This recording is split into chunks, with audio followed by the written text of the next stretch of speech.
All right, so we're doing another one, and I really, really want to thank Dino for coming. Well, not really coming in, but being here and chatting with this. This is the first one we've done that's purely video, so this will be an interesting one.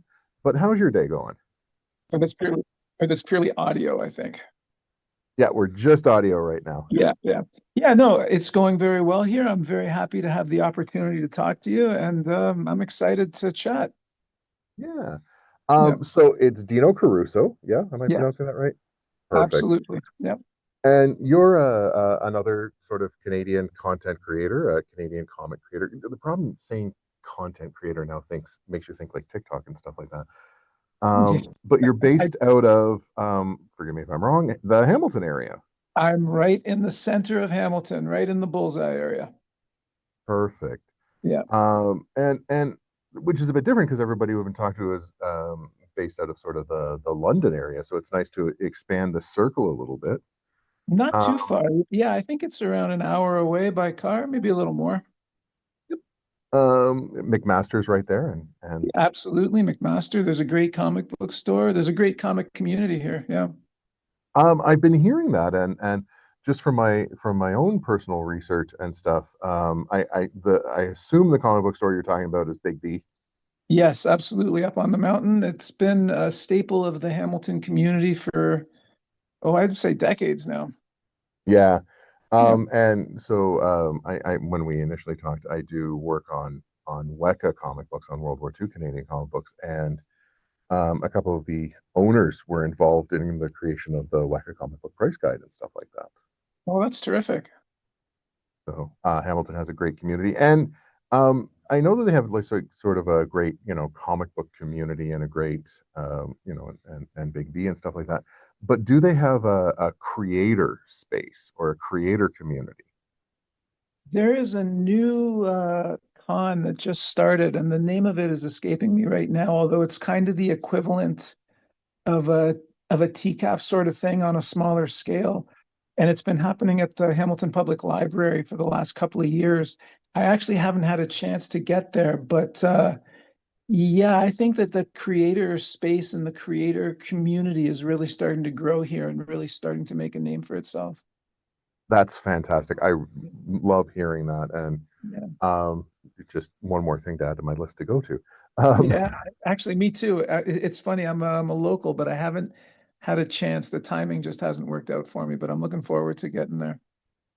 it's the way it goes sometimes. So Yeah. I'm going to launch into it. You're correct me if I'm wrong, but you're predominantly a writer. Yeah, I would say I'm only a writer. My drawing skills are non-existent. I understand that completely. Um, so it's really weird. A number of the conversations we've been having, you sort of talk about Marvel in the night, Marvel and DC in the late '80s, early '90s really pinned a lot of their um, identity on their artists. And then when the image fallout happened, they sort of scrambled. And certainly in the 2000s, 2010s, you see the switch to highlighting writers and stuff. But I don't think a lot of people understand what it takes to be a comic book writer. So I want to sort of follow that thread a little bit, but I want to start off with how did you get into this? Yeah, well, I think that the first step of getting into this is being a fan. And from an early age, I was a fan of comics. I guess I started with comic strips with Peanuts, and that kind of sparked my enthusiasm for it. And then I got into DC comics in the 80s. I would say I was primarily a DC, I'm a DC reader. I was a fan of the Teen Titans and Superman and DC Comics Presents and Firestorm and things like that. Very cool. Um, yeah, I, yeah, and I'm gonna say I'm very happy that you didn't say Batman right off the bat. So it's hard not to be a fan of it, but I guess it was never at the center of my fandom. But from the peripheries, I've always enjoyed a good Batman story. And then I suppose, like a lot of people, when I got into high school, um, I had some changing interests. And then, I was out of it for a few years, but in as soon as I got a job, essentially, I found my way back to a comic book store, and I've been there ever since. And somewhere along the way, I had the creative itch, I suppose, and my inclination was to kind of write in these little scripty sort of formats. And it took me a while to realize that what I was basically writing were comic book scripts, and I just didn't realize it. They were just almost little dialogues or little plays or something like that. After I thought about it for a while, I thought they could be pretty easily adapted into comic book form, and I started working on that and learning as much as I could about script writing and the creative process in comics. And I suppose when I felt I was ready, I found some artists to work with, and I started small, and I've tried to kind of continue ever since as a side gig or a hobby, I suppose. And here I am. I'm still at it.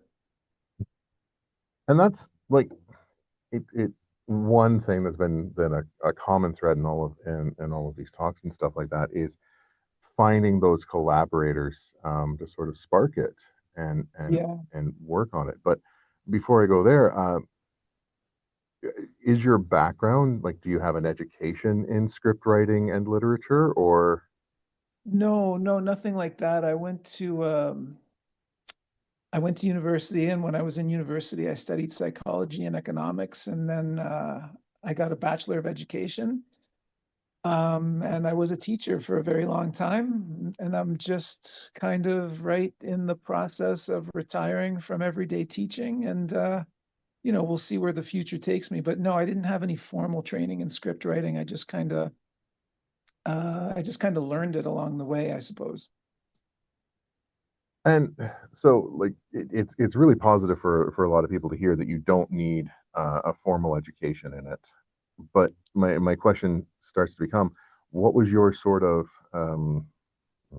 journey? How did you learn the craft? What?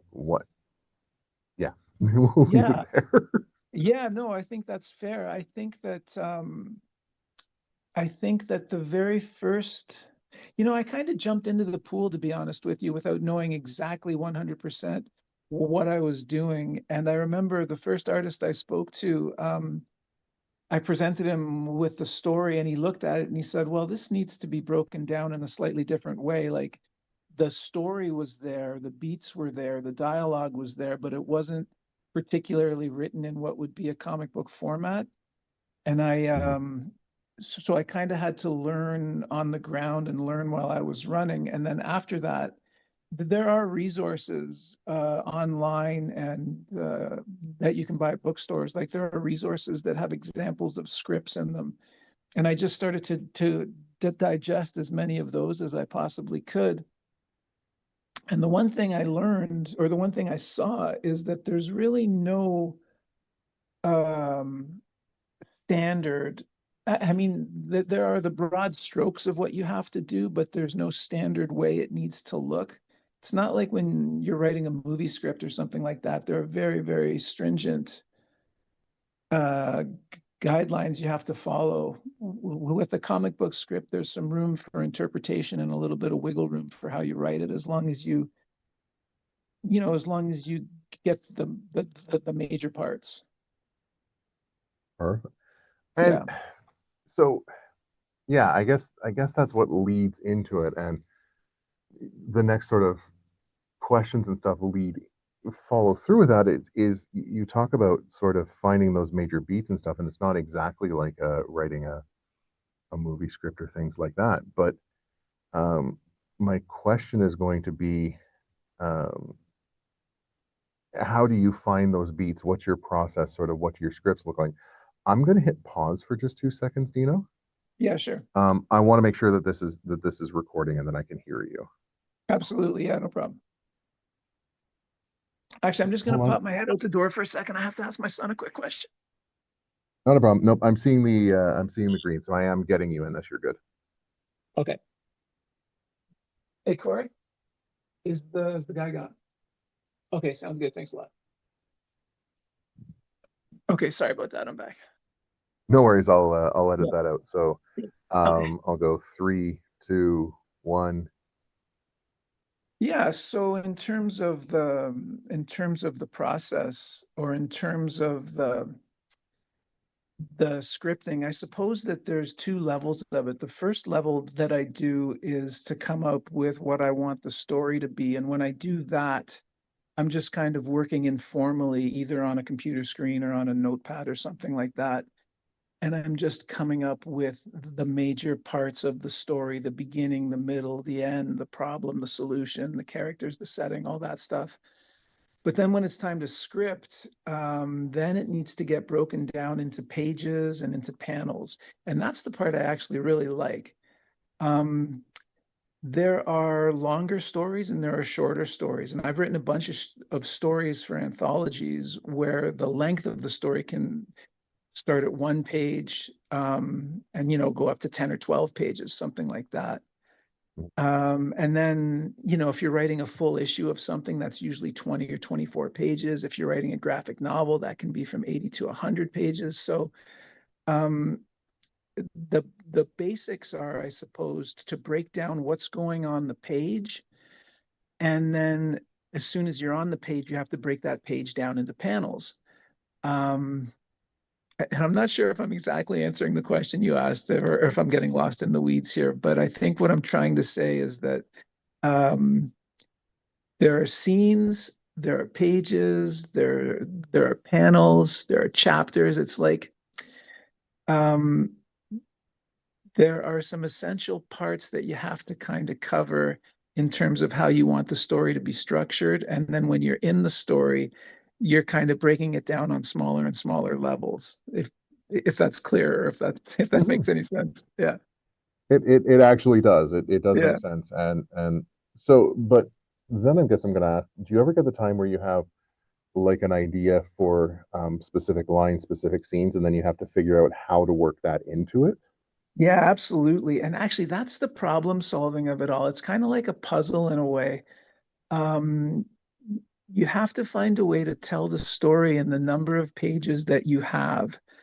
And I guess as you evolve as a writer, you choose the things you want to show in a different way than you would have when you were first starting out. Um, so in terms of structuring the story, I think the way that I approach it is to have a reason or a motivation to have the reader turn the page as soon as they get to the bottom of the page. You want to have something that propels the story forward at all times. And I Mhm. suppose it's like you're trying to be as economical as you possibly can in terms of the storytelling and in terms of the dialogue and in terms of the captions. You're trying to use as few words as you possibly can to convey the story, because it's a visual medium essentially, and you want to leave room for the artist to shine, and you want to leave room for the artist to interpret your script in the most dynamic and interesting way possible. So sometimes, yeah, I'm sorry, I'm going to let you, I'm just going to stop there for a second and I'll let No, you no, digest that. Yeah, yeah, please don't. It's great, and I understand exactly what you're talking about. yeah, I think that it's something. There were 2 points that you brought up I'm gonna uh, tag off of. The first is that hook at the end of each page, and I don't know if how many of us, just the readers, think about that. yeah. I think sometimes when it's done artfully, it can be a very subtle kind of thing. And there's different ways to do it. Sometimes it can be like trailing off in the middle of someone's sentence, and then you want to turn the page to see what the end of that sentence was going to be. Or sometimes it can be, somebody opens a door and there's a shock on their face and we don't know what they're seeing. And then you got to turn the page to figure it out, or something like that. I think that there has to be, you know, in order to hook the reader and in order to keep the reader engaged, there has to be that constant interest in wanting to go on to the next page.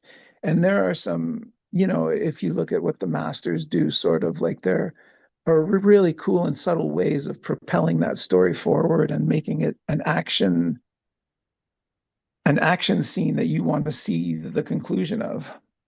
Yeah, very. And I'm gonna blame you a little bit on this one now. I think you've ruined comics a little bit for me. Uh, in that that's something I don't think I've ever noticed. I've I read them for historical context. I read them for pleasure.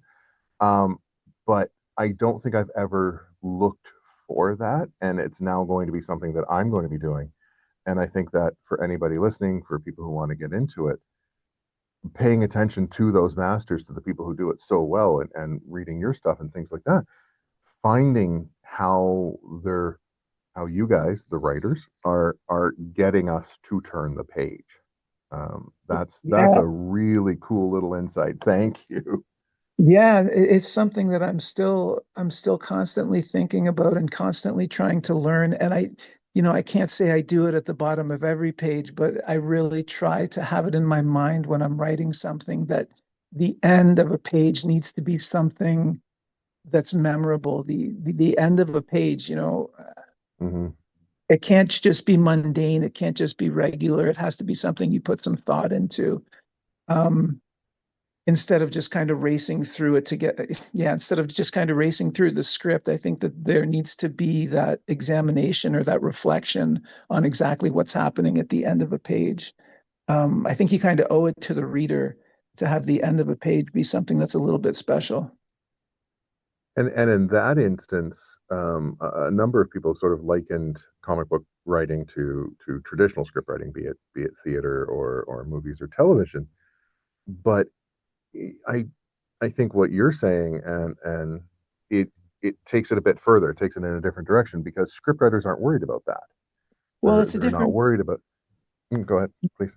yeah, no, I was just going to say that it's its own special kind of medium, and every medium has its own strengths. And like Hmm. one of the strengths or one of the features of comics is that that engagement with the reader, because it's the reader's hand on the page there. The reader's in charge of when they're going to turn the page, and how quickly they read through a page, how much they linger on each panel, right? So I feel like you've really Hmm. got to engage with them and try to get them involved in the storytelling and excited about what's happening on that page. And it's something So, that I think I've just started to appreciate the behind the curtains magic of it. In the last little mhm. while, I've really started to focus on it a lot more specifically when I'm writing a story that, yeah, it needs to have its own special kind of exclamation mark down there at the bottom of the page. There needs to be something happening.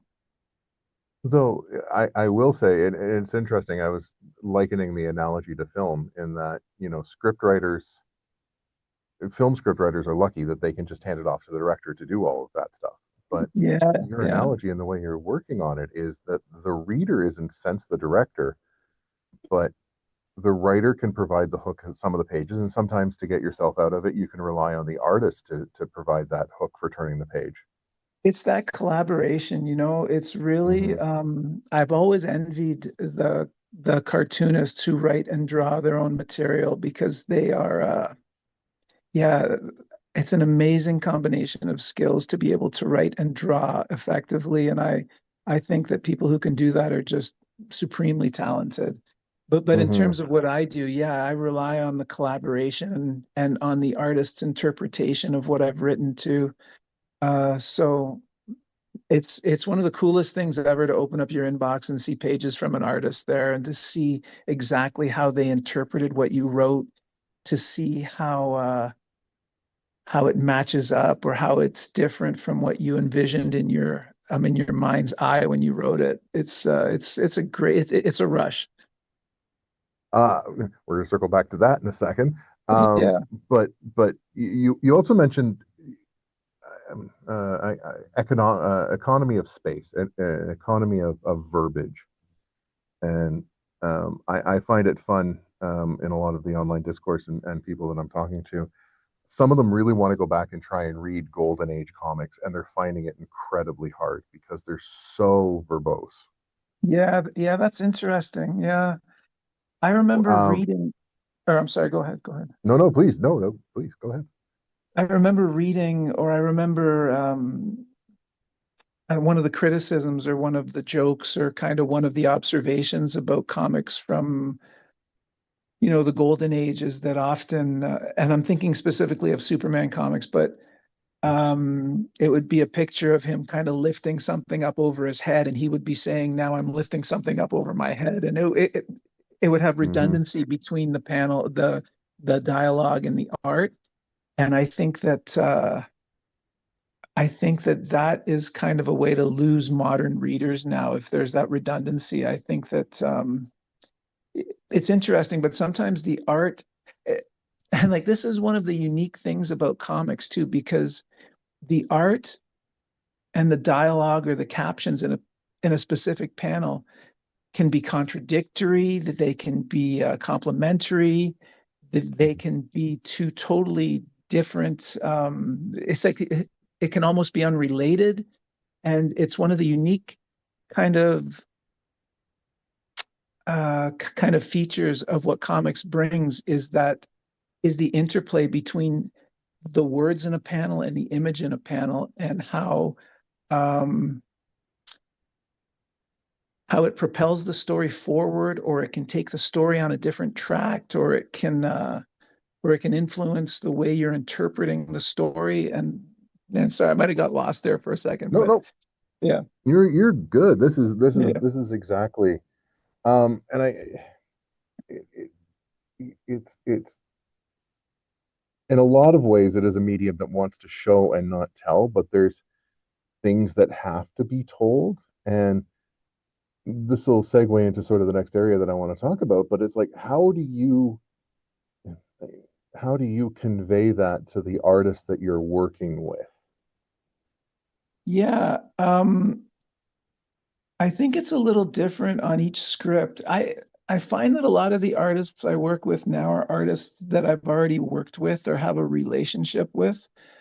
Um, and I think that sometimes the script you're writing, it's funny, the script itself is only ever going to be seen by maybe one or two people, the artist and the inker, or the colorist and the letterer. Mhm. So the script is a document that's almost like a personal letter that's just for a very small select number of people to see. The actual comic itself is what the audience is going to see, but that script is just for a very small number of people. And so when I'm writing a script, I can write very colloquially, or I can include pictures that I've found to help kind of illustrate the point I'm trying to make. I can uh, I can point to other examples of projects we've worked on in the past. And I think as long as you can convey the meaning of what you had intended to the artist, it's kind of okay to do it however you wanted to. And so this is a collaborative process, and as you get to work with people and things start to gel a little bit more and you start to understand, I imagine it goes a little bit easier. But those first little bits, how much of it is this feeling out back and forth and going, well, I didn't see it that way at all, and how do you deal with that? I guess for me, I sort of wonder. You send your script off out there to the ether, and I assume that there's initial collaboration and idea of how this is going to go. But my fear would be that you get a page back and you're like, this is nothing like what I was hoping for. Yeah, the first few scripts, I was very fortunate in that the artists were local and we were able to talk it all through after they had a chance to read it and to answer any questions um, and to solve any kind of inconsistencies with what I'd written, or to solve any cases where maybe it wasn't 100% clear. So I was very fortunate about that. And I think what I learned after that is that when you are collaborating with somebody, it's really important to do it in stages. And so after I send the script off to somebody, it's not like they send me back a completed comic book page that's been inked and colored and that's final. Instead, what happens is the first stage that they'll send you back are some thumbnails, which are just very quick kind of drawings that show how they're going to structure the page and that show what the action on that page is going to be. And then it's kind of like you approve that. And then the next one is the pencils. And then once the pencils are okay, and once it's pretty clear that it was interpreted in the way I intended, then they can move on to the inks and the colors and so on and so on. So I totally agree with what you're saying. Like it's absolutely possible for something to come and be not at all what you intended. And I think the way you solve that is by doing it in stages and by making sure that it's clear before you go on to, as soon as you get to the inking, then it's kind of like that's where it's in concrete and that's where you're kind of it's where you have to accept what it is. Having said that, though, there are times where the artist will return something to me that was not what I intended, but is something that I can totally work with. And sometimes it creates a new opportunity that I hadn't seen before Mhm. and that can improve the story or take it in a cool direction that maybe I hadn't considered. And that's the beauty of the collaboration. You know what I mean? Because it's not just one Mhm. plus one equals two, right? It's not just writer plus artist equals story. It's like one plus one can equal three sometimes because the artist could catch on to one word in the script I wrote, and that'll spark a whole new idea in their mind. And they'll add something to the image that I didn't plan for, but that is an awesome thing and Mhm. improves the story by a factor of 10, right? So it's like the magic of the comic book creation happens in that place where I send the script to the artist and the artist's reading it and then they get their own ideas. And I think that's what I mean by like one plus one can equal three sometimes. Mhm. Well, Yeah. that's sort of the best collaboration process is that the product is greater than the sum of its parts. Yeah, yeah, absolutely. And and I have such respect for the artists and the work they do in structuring a page and in laying out the page and in, because I can write on the script, I can say, okay, this page has 5 panels, but I don't specifically include how big each panel is going to be, or maybe there might be one panel that they decide to do with no borders or something. And Mhm. anyway, it's just, yeah, like it's amazing that creation aspect of the comic book page and how it's laid out. Like that itself is just, I don't know, it's a thing of beauty sometimes. Well, I wonder. Sorry, you made me laugh a little bit because I've been harping on Rob Liefeld a little bit for the past couple of weeks, and that's because he's an easy target. But one of the things he's most notorious for is non-traditional page layouts, Yeah, and you yeah. know, and I wonder. Imagine you're a writer and you hand him your script, and he hands you these just massively non-traditional pages. What would you think about that? So I think that if that's what is returned to me, it depends on the situation, I suppose.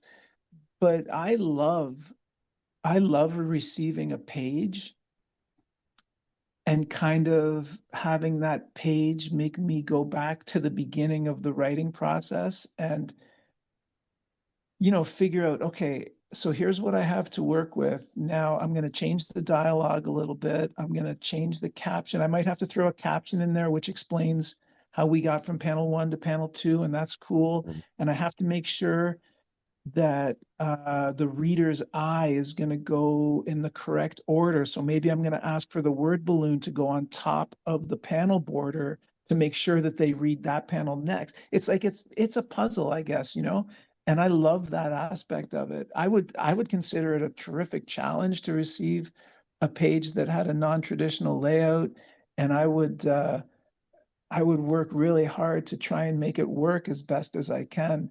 And I think that it's interesting too, because just because I write the script and the script has the directions for the artist and it has the instructions for what the dialogue or the captions are going to be, it doesn't mean I'm done. Mm. Um, because there's still work I have to do when the page comes back to me. And like, sometimes it's interesting because sometimes you realize that I don't really need to have that caption in here because the artist conveys everything that was in that caption with the image that they drew. And then it becomes redundant, like I was talking about earlier. And I think that if you have a caption or dialogue that's redundant with the art, I think the best thing you can do is just take it out and let the art speak for itself. I don't think you want to have that redundancy in there. But I'm sorry, I'm getting excited now because I'm coming up with Good. interesting. Yeah. No, Um, no, no. This is never apologize. This is exactly what we want to hear. This is exactly what we're talking about. yeah, And you brought in one thing, and I sort of want to talk about it because we did bring up Rob Liefeld and things like that, but you're talking about pulling your own words out of the page. How much of that do you have to uh, let go of your own ego to do? Like, does it like yeah. I, yeah? I no, I think it's a totally relevant question. And I think that at the beginning, when I was first starting out, I was a little too precious about the words I had written or what I wanted my contribution to look like. You know what I mean?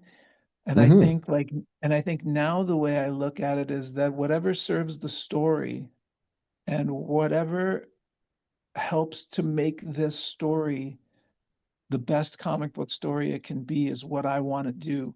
And if that, if the art comes back and the art is so effective that I don't need uh any dialogue or any captions, I think that would be the most amazing thing in the world now to have a silent story where the images convey the whole thing. I don't I yeah, I think what Then I you're was going to less. say, I'm No, sorry, no, go go ahead. ahead, please. No, no, you go for it. I think what I was going to say before is that if you do get a page that has things you didn't expect in it, um, I think in the past what I would have done potentially is asked for changes, but now I think I'm a lot more open to kind of looking at it and seeing if it's better than what I had, because that's a very high possibility too that the thing is actually an improvement. And I think what you said about ego is really a good point because I'm not sure if it's more ego or insecurity. You know what I mean? Like you want to make Hmm. sure that your contribution was, I don't know, was listened to or something like that. But I'm I'm certain that the artists I'm working with know a lot more than me about how to tell a story visually. And if Hmm. they read my script and they can be inspired by the script to come up with an improvement to what I had, and I think that's fantastic now. And I think that is the great part of collaboration. That yeah, so I'm totally open to changing the words. I'm totally open to changing the dialogue, the captions. Um, I'm totally open to going in a completely different direction. Like if they add something in the story, like maybe they add a really cool sword in the story that is just kind of a prop that a character's wearing, but Hmm. it wasn't in the script, then perhaps seeing that sword could make me come up with an idea that I hadn't had in the first place. And, it can take the story in a totally different direction that was better than what I had. And I think that's awesome when that happens. And I something I want to head into for the last little bit about here, and you bring it up in it is that um I want to sort of touch on character creation because in the in the mainstream, we'll use the big two as the example. Um, you get put as the writer on a Daredevil or a Spider Man or a Batman. That comes with an already pre-made example of what's going. But if you're working with somebody in the indie, you're working on a new comic, a new character, and they hand you something, as you said, there's a sword now in there that you never expected there to be. You can change things. How has the as an indie creator, how has the character creation process been for you? Yeah, I think, and again, I can only speak for myself, but I think that creating characters is a challenge, and I think that well, it's not the only way to do it. I guess it's like I always try to look for something that's, that I can make a connection with. So I have a project that's called The Substitute, and the character's name in The Substitute is Mr. Fisk. And he's a substitute teacher who solves, supernatural mysteries that happen in schools.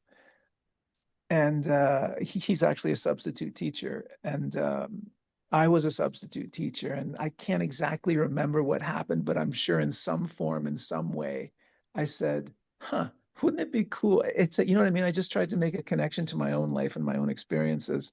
And like, Mhm. wouldn't it be cool if there was a world in which some strange version of my job was actually super exciting? And yeah, I wonder what that would look like. Well, maybe there's a guy who does this or this or this. And like, um, yeah, so I think in some way to create a character, at least for me, there has to be a connection there to an experience I've had or an idea I've had or something like that. Well, I think the best thing I've ever, I don't think it was for comic books. I think it was for something else.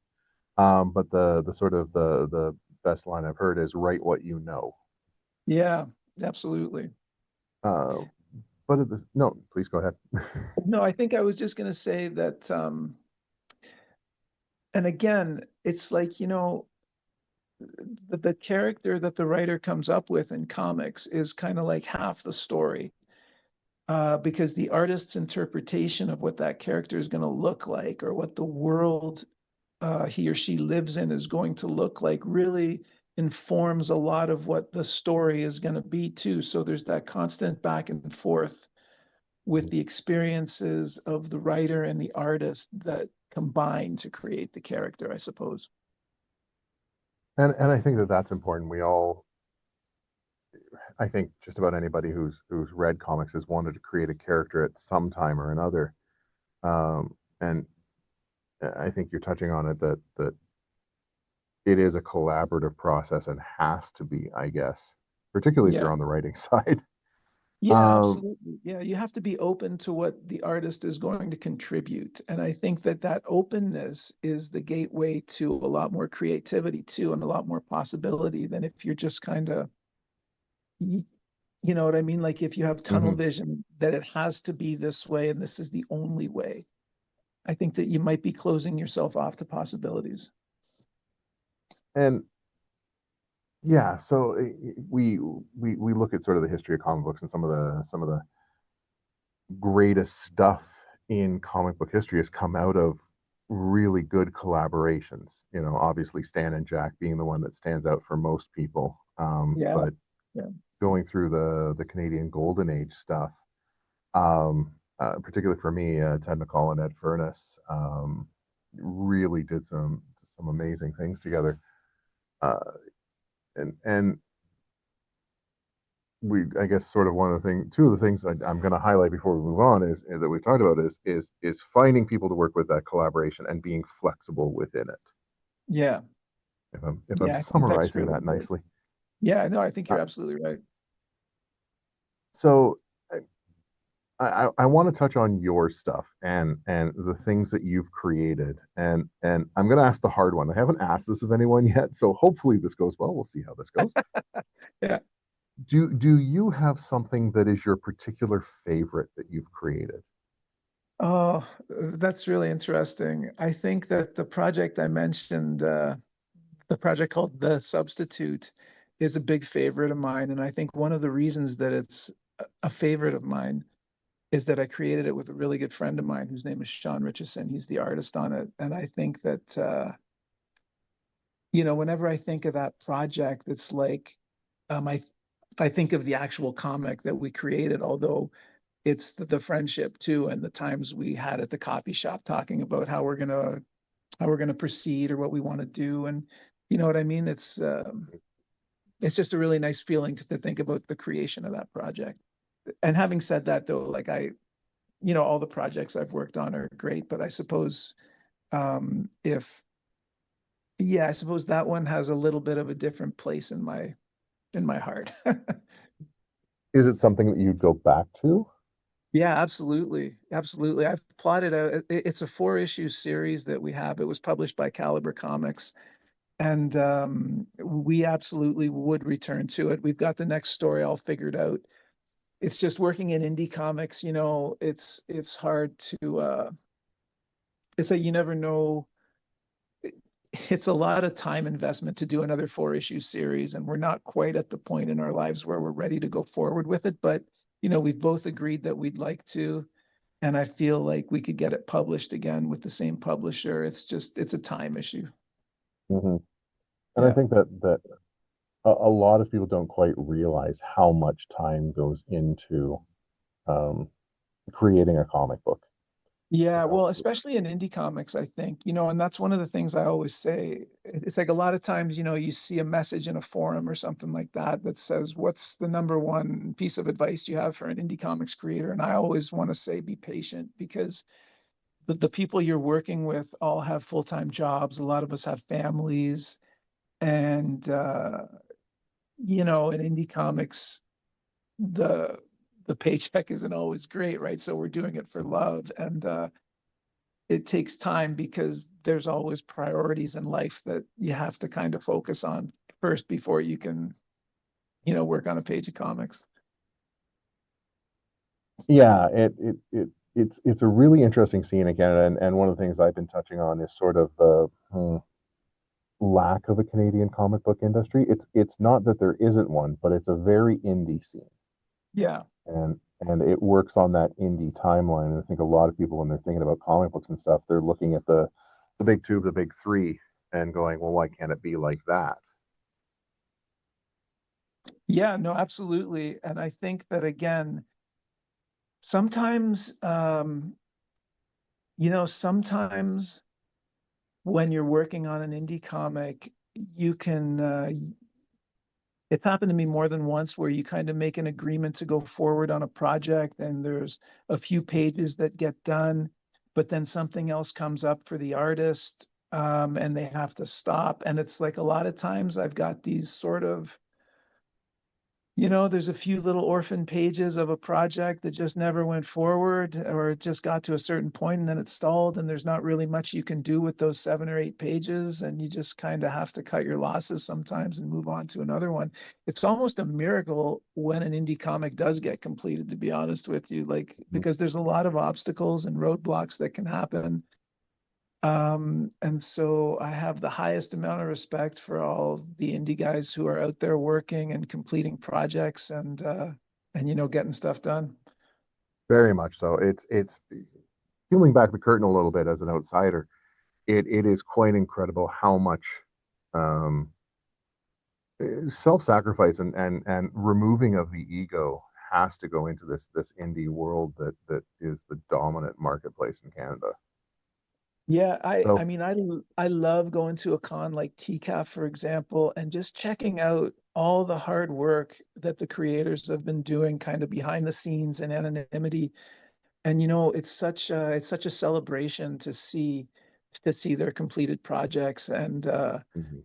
I'm astounded by how much work is getting done out there by the indie crowd, kind of behind the scenes and on their own time and on their own dime. Yeah, it Yeah. really is kind of incredible. We're winding down. You're another one that's given me a time limit, which is great. I like working within time limits.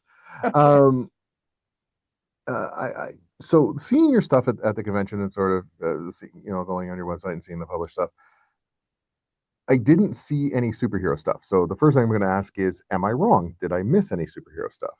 I have done a couple of superhero things, but they're not quite done yet, to be honest with you. So, it's still kind of happening behind the scenes. I have done a few, and I will be hopefully self-publishing those in the near future. But I haven't done any, long range stories or long-term stories with superheroes. I've just got a couple of kind of smaller projects. I love superheroes. And I have some ideas about superheroes. I guess I just haven't done too much of it yet. So, and that's where I sort of want to go with this, and it's something I'm doing this so that we can dangle a little bit of thread, so I can bring you back and we can continue talking about stuff in the future. Oh, that'd Um, be terrific. Yeah.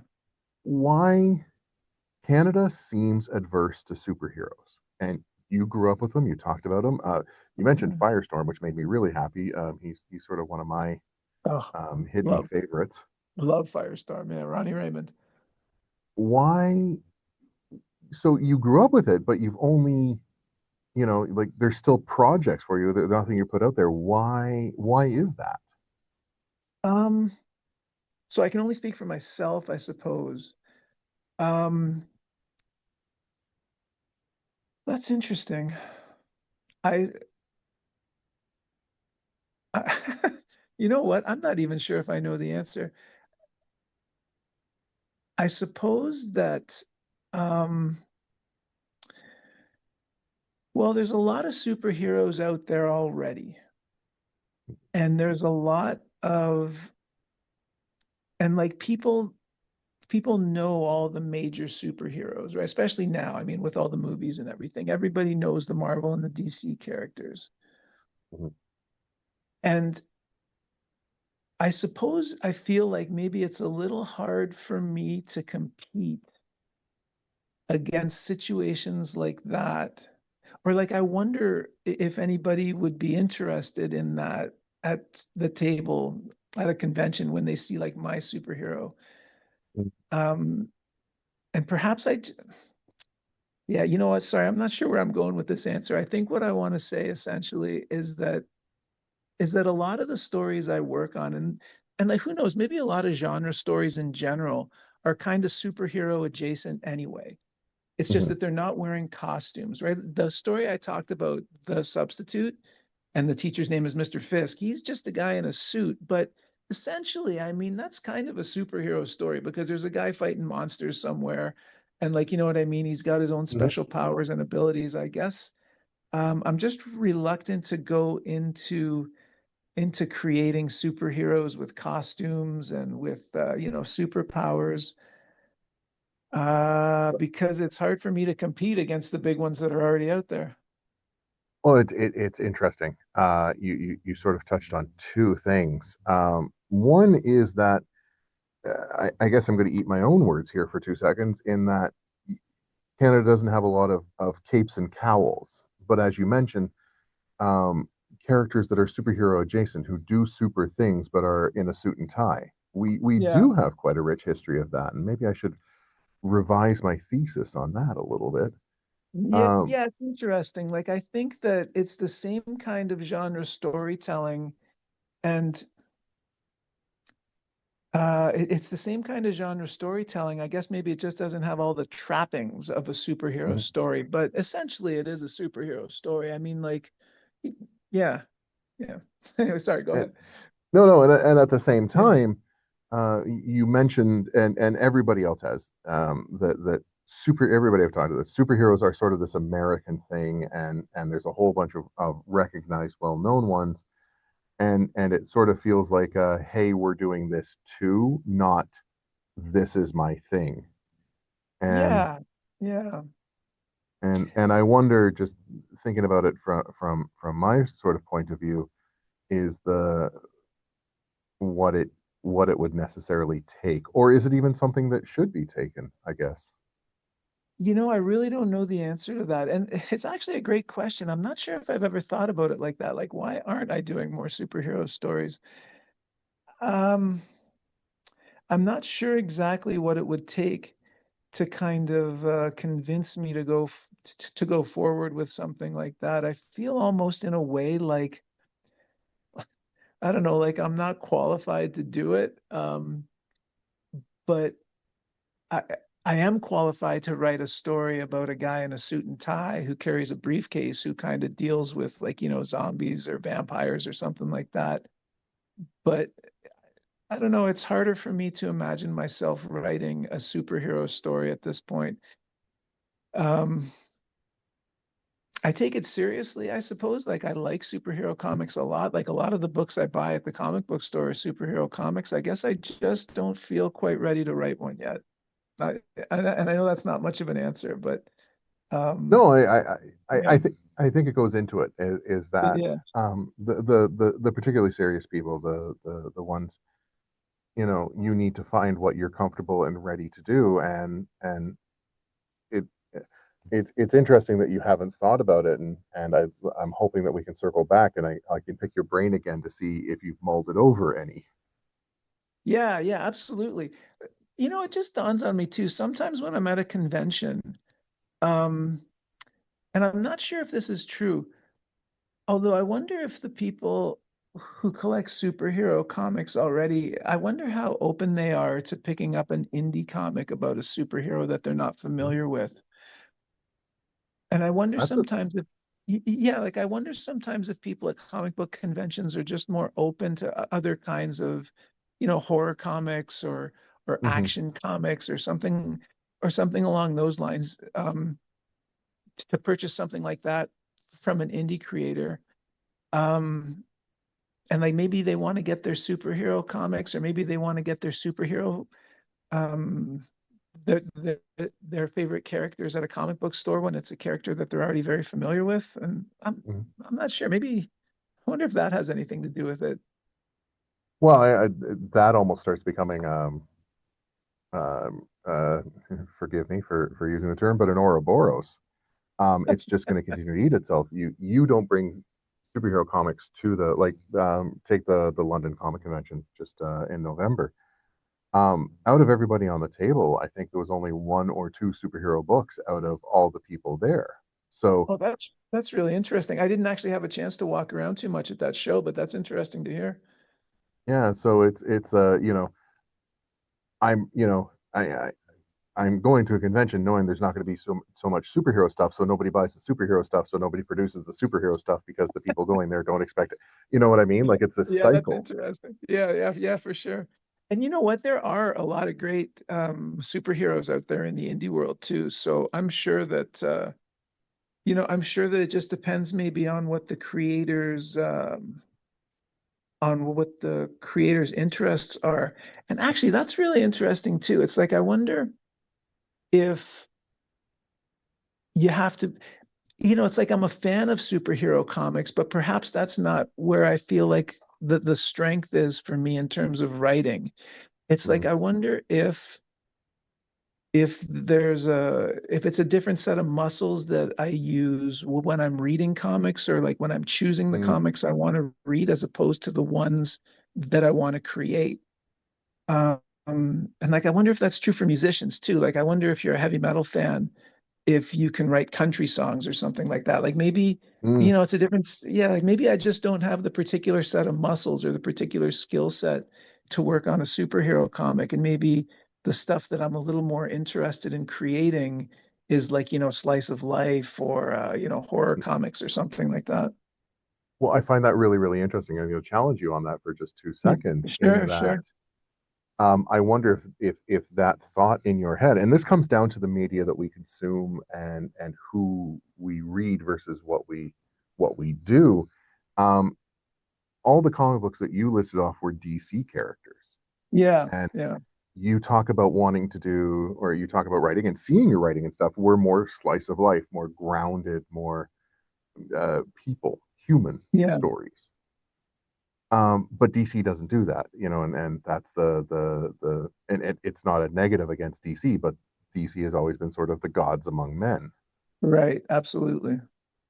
Um, but the other side of that coin is Marvel, who does grounded, personal, average person superhero comics.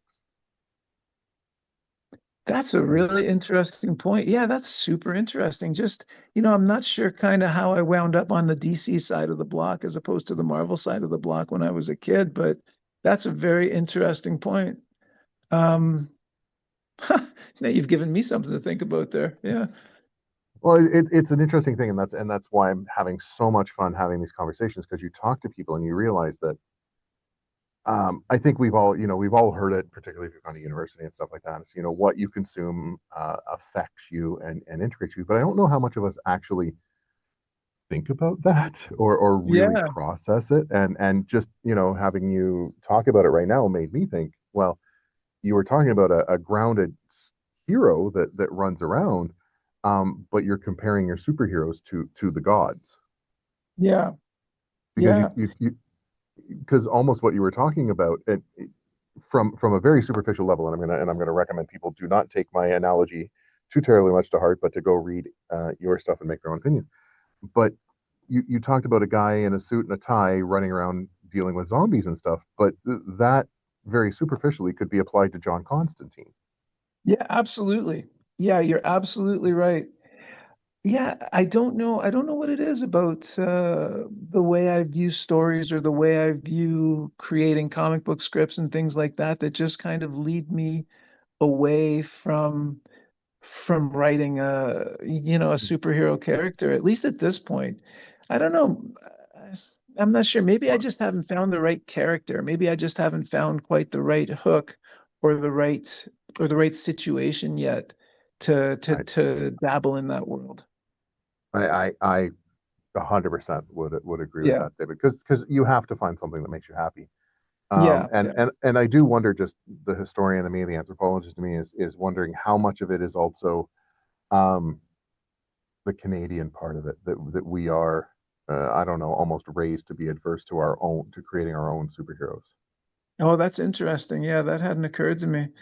Um, that could have something to do with it. It could totally be a factor of where I grew up and of kind of how I see my place in the world here. And like maybe I feel like I haven't earned the right yet to do a big superhero comic, but hopefully I'm on the way to getting there soon. I like that. Yeah. We've hit your time limit. I Yep. really want to respect that. I am going to leave it though. One thing, DC only has two Canadian superheroes, DC only has two Canadian superheroes. Now and I know go that ahead. in the past, I think when Jeff Lemire was writing it, didn't he make Adam Strange Canadian? I don't know about that. I'll have to look into that. Yeah. So the two I know of, I can't remember her name. I should look it up when I bring this up. She's sort of this like D-list Justice League International character that nobody ever knows. Okay. Um, but the one character that I guarantee you'll recognize that's Canadian, nobody ever thinks about, and they actually changed him to be from Toronto during the new 52. Do you want to guess who it is? Uh, I feel like I should know this. It's a male character? It is. Uh, I don't know. You're gonna have to tell me. It's Booster Gold. Really? That's super Yeah. interesting. He's from the future too, right? Yep. He's from Yeah, Toronto yeah, of the yeah. 32nd century. Oh my goodness, I had no idea. That's super interesting. I yeah, but Marvel though has a bunch more Mm. Canadian superheroes, most obviously Wolverine, I suppose. Yeah, Wolverine, Deadpool, Yeah. Alpha Flight. There's Oh, a large number. Is Deadpool Dead. Canadian? Yep. He. Oh, I I had believe he's I from.